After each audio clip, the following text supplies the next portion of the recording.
কি হবে যদি একটা বন্ধ ঘরে আটা পেশার ভারী পাথরের জাঁতা নিজে নিজেই ঘুরছে, অথচ সেটি চালানোর মতো সেখানে কেউ নেই? এমনকি পাশে থাকা বাচ্চাদের দোলনাটাও একা একা দুলছে। এটা কি কোনো মানুষের কাজ হতে পারে? একদমই না। এটি ছিল আল্লাহর কুদরতের এক অসাধারণ মোজেজা। ইসলামের ইতিহাসের এই অলৌকিক ঘটনাটি শুনলে আপনার চোখ ভিজে আসবে এবং মন থেকে আপনি বলে উঠবেন, সুবহান আল্লাহ। ঘটনাটি তখনকার, যখন পবিত্র রমজান মাস চলছিল। প্রচণ্ড গরমের এক দুপুর, চারদিকে যেন আগুন ঝরছে। এমন সময় এক নারী হযরত ফাতিমা রাদিয়াল্লাহু আনহার বাড়িতে এলেন। তিনি দেখলেন দরজা বন্ধ, কিন্তু ভেতর থেকে আটা পেশার শব্দ আসছে। মহিলাটি কৌতূহলী হয়ে জানালার ফাঁক দিয়ে ঘরের ভেতর উঁকি দিলেন। যা দেখলেন তাতে তার চোখ কপালে উঠল। তিনি দেখলেন মা ফাতেমা রাদিয়াল্লাহু আনহা জাঁতার পাশে মেঝেতে গভীর ঘুমে আচ্ছন্ন, অথচ সেই ভারী পাথরের জাঁতাটি নিজে নিজেই ঘুরছে এবং আটা পেশা হচ্ছে।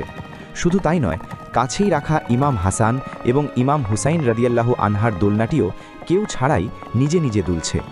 এই অবিশ্বাস্য দৃশ্য দেখে মহিলাটি দ্রুত নবী করিম সাল্লাল্লাহু আলাইহি ওয়াসাল্লামের কাছে গেলেন এবং কাঁপা কাঁপা গলায় সব কথা খুলে বললেন। আল্লাহর রাসূল সব শুনে মুচকি হেসে বললেন, এই প্রচণ্ড গরমে আমার মেয়ে ফাতেমা আজ রোজা রেখেছে।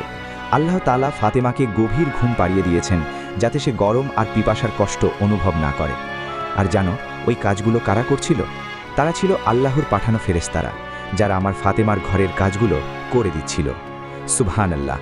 একবার ভাবুন, আল্লাহর দরবারে মা ফাতেমার মর্যাদা কত বেশি, যার একটুখানি আরামের জন্য স্বয়ং আসমান থেকে ফেরেশতারা নেমে আসেন। নবী করিম সাল্লাল্লাহু আলাইহি ওয়াসাল্লামের প্রতি ভালোবাসা যদি আপনার মনে একটুও জায়গা করে নেয়, তবে কমেন্টে অবশ্যই সুবহানাল্লাহ লিখবেন। এই সুন্দর ঘটনাটি শেয়ার করাও একটি সাদাকায়ে জারিয়া, তাই অন্যদেরও জানার সুযোগ করে দিন। আর এমন আরও ঈমান তাজা করা ভিডিও পেতে আমাদের চ্যানেলটি সাবস্ক্রাইব করে রাখুন।